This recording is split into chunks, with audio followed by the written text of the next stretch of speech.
बिस्मिल्लाहिर्रहमानिर्रहीम। अस्सलाम वालेकुम students, this is महजबी lecture botany. आज का जो हमारा ज़ूलॉजी का लेक्चर है that is about the immunity. तो इम्यूनिटी सबसे पहले आपको मैं बताती चलूँ कि इम्यूनिटी क्या है। इम्यूनिटी हमारी क़ुव्वत बर्दाश्त है, कितना हमारी बॉडी की कैपेसिटी है कि कोई फ़ॉरेन मटेरियल, कोई बाहर की चीज़, कोई वायरस, कोई बैक्टीरिया, कोई केमिकल सब्सटेंस, कोई टॉक्सिक मटेरियल हमारी बॉडी में चला जाए और हमारी बॉडी उसके ख़िलाफ़ कोई कार्रवाई कर सके, उस मटेरियल को ख़त्म कर सके, उसको डिस्ट्रॉय कर सके और ख़ुद को प्रोटेक्ट कर सके, उसे हम इम्यूनिटी कहते हैं।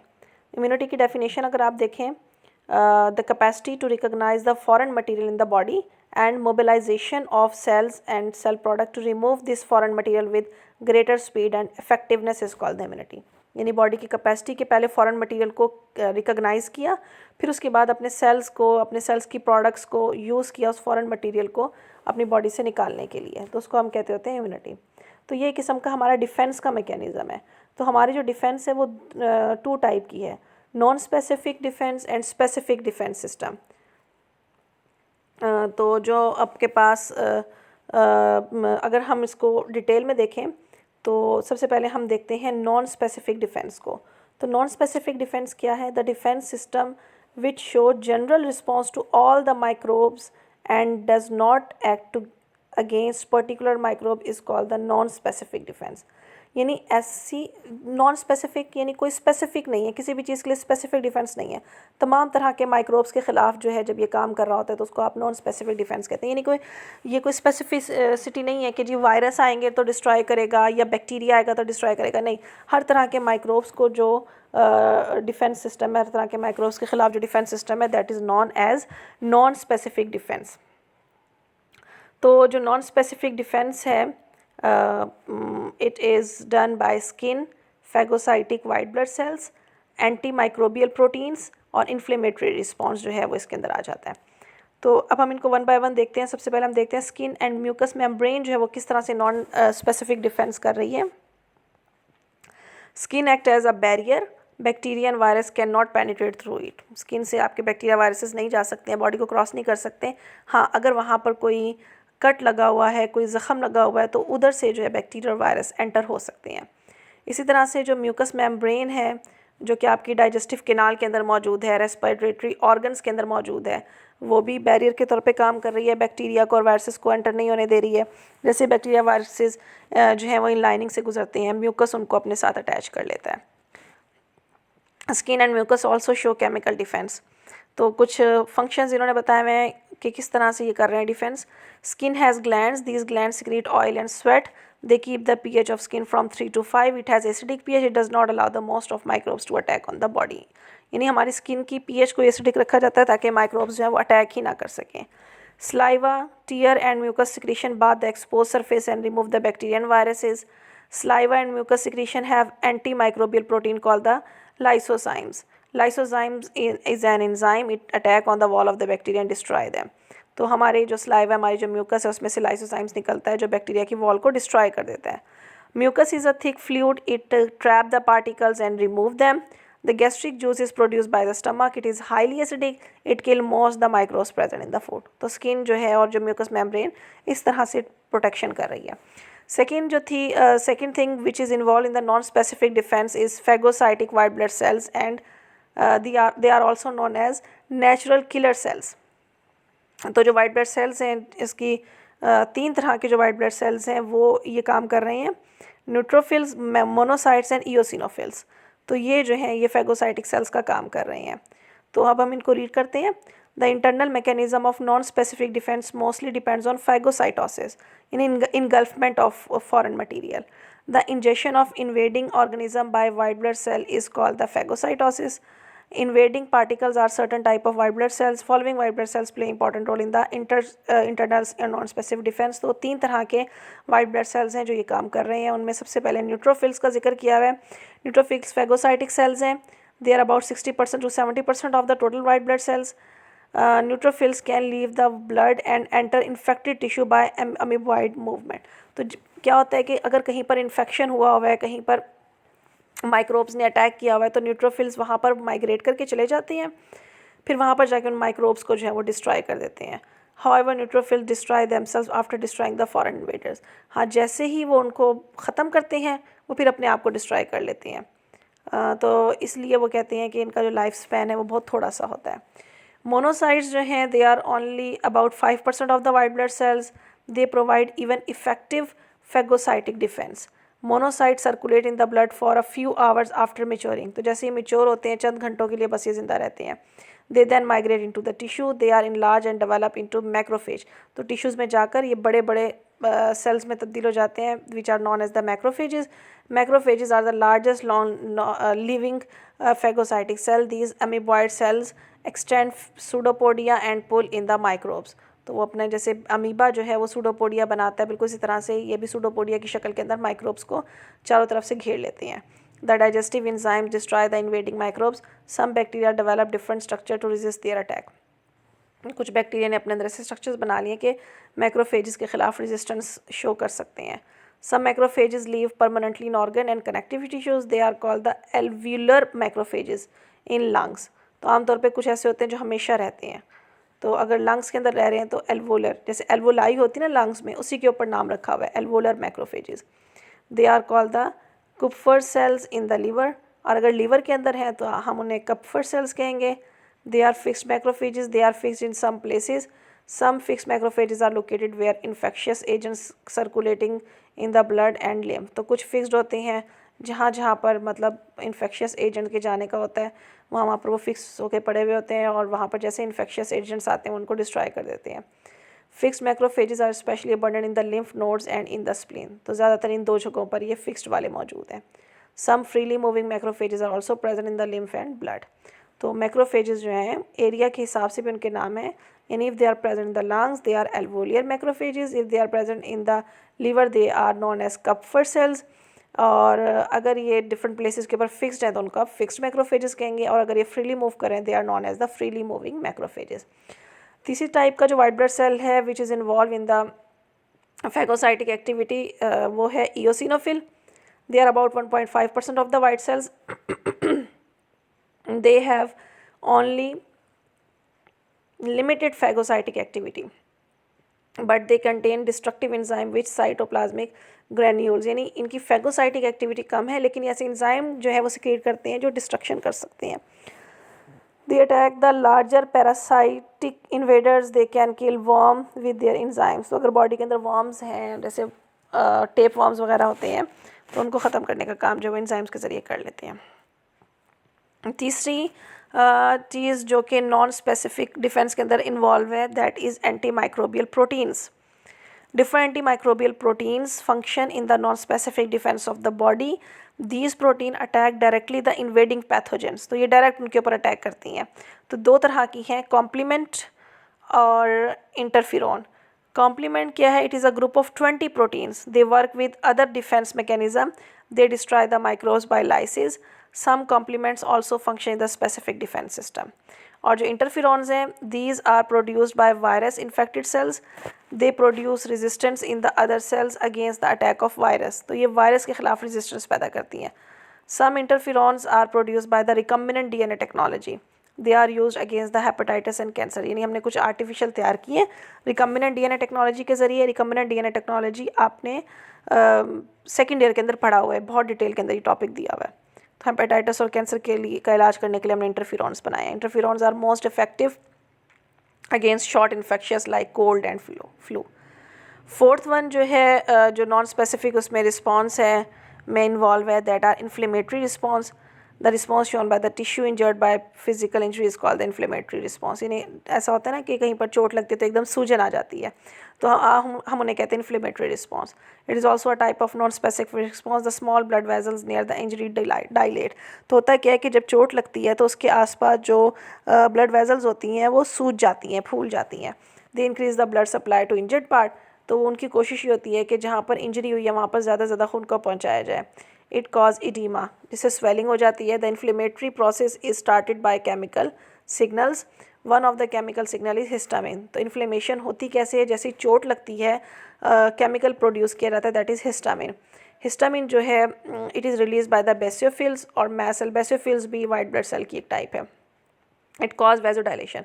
तो यानी चोट लगी, वाइट ब्लड सेल की एक टाइप है बेसोफिल, वो हिस्टामिन प्रोड्यूस करती है, हिस्टामिन ब्लड वेजल्स में डायलेशन कॉज कर देती है। Some white blood cells also release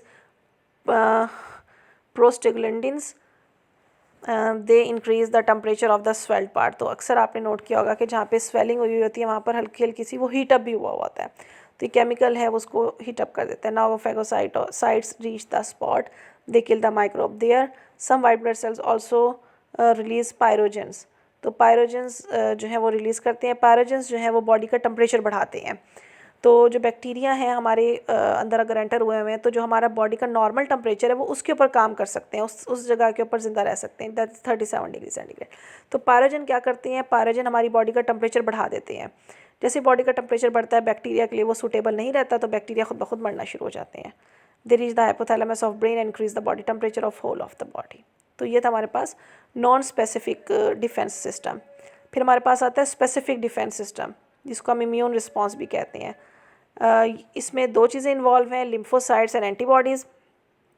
lymphocyte जो है they are also a type of white blood cells. तो लिम्फोसाइट्स हमारे पास दो तरह के हैं, T lymphocytes and B lymphocytes. T lymphocytes को टी लिम्फोसाइट्स इसलिए कहते हैं क्योंकि ये सबसे पहले थाइमस में मिले थे, और जो बी लिम्फोसाइट्स हैं ये जो है वो बोन मैरो के अंदर बन रहे होते हैं। तो जो हमारे पास टी लिम्फोसाइट्स हैं they recognise antigen and combat with them. तो सबसे पहले एंटीजन्स को रिकॉग्नाइज करते हैं, बॉडी के अंदर कोई एंटीजन एंटर हुई है ये इसको सबसे पहले रिकॉग्नाइज करते हैं, फिर उसके बाद उससे फाइट करते हैं। The antigen may be N foreign object like micro organism, कोई फॉरेन ऑब्जेक्ट भी हो सकता है, it may be foreign tissue. जैसे कोई किसी के लंग ट्रांसप्लांट हुए हैं, किसी की किडनी ट्रांसप्लांट हुई है तो उसके अंदर नए टिश्यूज़ डले हैं, तो वो भी कोई फॉरेन एजेंट हो सकते हैं, यानी अगर उसमें इन्फेक्शन हो गया तो। Thus the T lymphocyte show cell mediated response. तो जो टी लिम्फोसाइट से रिस्पॉन्स होता है उसको हम सेल मेडिएटेड रिस्पॉन्स कहते हैं। सेल मेडिएटेड रिस्पॉन्स क्या है, a response in which lymphocyte directly kill the micro organism, यानी लिम्फोसाइट खुद जाके माइक्रो ऑर्गेनिज्म को किल करते हैं, किसी किस्म के कोई केमिकल प्रोड्यूस नहीं करे, खुद मार रहे हैं उसको। The T lymphocytes become mature in thymus gland, so they are called the T lymphocytes. The influence of thymus gland is essential for making T cells competent. तो ये अब आप देख सकते हैं सेल मेडिएटेड रिस्पॉन्स। तो सेल मेडिएटेड रिस्पॉन्स में यहाँ पर जो है ये आपके पास है पहला वाला। तो फर्स्ट स्टेप में क्या है कि bacterial invasion trigger inflammatory response including phagocytosis by macrophages, this is the primary immune response. तो जैसे ही कोई वायरस आया तो बॉडी ने फ़ौरन से जो उसको इनगल्फ करने की कोशिश की। यहाँ पर आप देखें एक मैक्रोफेज दिखाया हुआ है, तो फ़ौरन से ये एंटीजन आई, तो मैक्रोफेज ने फ़ौरन से एंटीजन को इनगल्फ किया। इनगल्फ करने के बाद सेकंड में आप देखें macrophage process the then display antigen on the surface. तो फिर उसने उसको अपने अंदर जो है वो प्रोसेसिंग करना शुरू कर दी। प्रोसेसिंग करने के बाद हम देख सकते हैं थर्ड स्टेप के अंदर, मतलब इससे जो नेक्स्ट स्टेप है जो आपको दिखाया गया है उसके अंदर वो क्या बता रहे हैं आपको कि कॉम्प्लीमेंट्री रिसेप्टर सिस्टम, यानी एक रिसेप्टर सिस्टम प्रॉपर चल रहा है और उसके बाद हमारी बॉडी जो एंटीबॉडीज़ बनाना शुरू कर देती है। यहाँ पर आप देख सकते हैं ये बन रही हैं एंटीबॉडीज़ वाई शेप में जो दिखाई हुई हैं। तो एंटीबॉडीज़ बनना शुरू हो गई। एंटीबॉडीज़ को फिर जो है वो रिलीज़ किया जा रहा है। फिर रिलीज़ करने के बाद एंटीबॉडीज़ यहाँ पर देखें मैक्रोफेज के पास गई और उसके अंदर जो एंटीजन मौजूद थी ये उसके साथ आके अटैच हो गई। अटैच होने के बाद ये फिर उसको मुकम्मल तौर पे डिस्ट्रॉय कर देती हैं। तो इस तरह से आपके पास ये हो गया सेल मेडिएटेड रिस्पॉन्स। फिर हमारे पास आता है B lymphocytes. B lymphocytes recognise antigen and form the plasma cell clone. तो बी लिम्फोसाइट्स क्या करते हैं, अपने क्लोन तैयार करते हैं और उसके ज़रिए जो है वो फिर उसको डिस्ट्रॉय करवाते हैं। The plasma clone cells synthesise and liberate antibodies into the blood plasma and fluid tissue fluid. The antibodies attach on the surface of the bacteria and speed up the phagocytosis. Sometime microorganism produce toxins. The antibodies produce antitoxins and neutralize them. अगर microorganism body में जाके toxins produce कर रहे हैं तो फिर antibodies antitoxin produce करेंगे, उसको ख़त्म करेंगी। तो इसको हम कहते हैं humoral immune response. The response of lymphocytes by producing antibody to destroy the microorganism or toxin is called the humoral response. ये बल्कि ना यहाँ पर बच्चे आपको उलट दिखाया हुआ है, ये वाला जो है ये यहाँ पे इन्होंने लिखा हुआ है humoral immune response, नहीं, ये हिमरल इम्यून रिस्पॉन्स नहीं है। ये आपके पास है हिमरल इम्यून रिस्पॉन्स, ये वाला, ये आपके पास हिमरल इम्यून रिस्पॉन्स है, उलट दिया हुआ है। यहाँ पे एंटीबॉडीज़ प्रोड्यूस हो रही हैं, it is control by the B lymphocytes. और ये वाला जो ऊपर वाला आपके पास है, ये जो है ये आपके पास है सेल मेडिएटेड रिस्पॉन्स, जिसमें देखें सेल खुद जो है वो अटैच हो रहा है, मतलब ये देखें ये सेल फैगोसाइटोसिस कर रहा है और उसको खुद ब खुद इनगल्फ कर रहा है।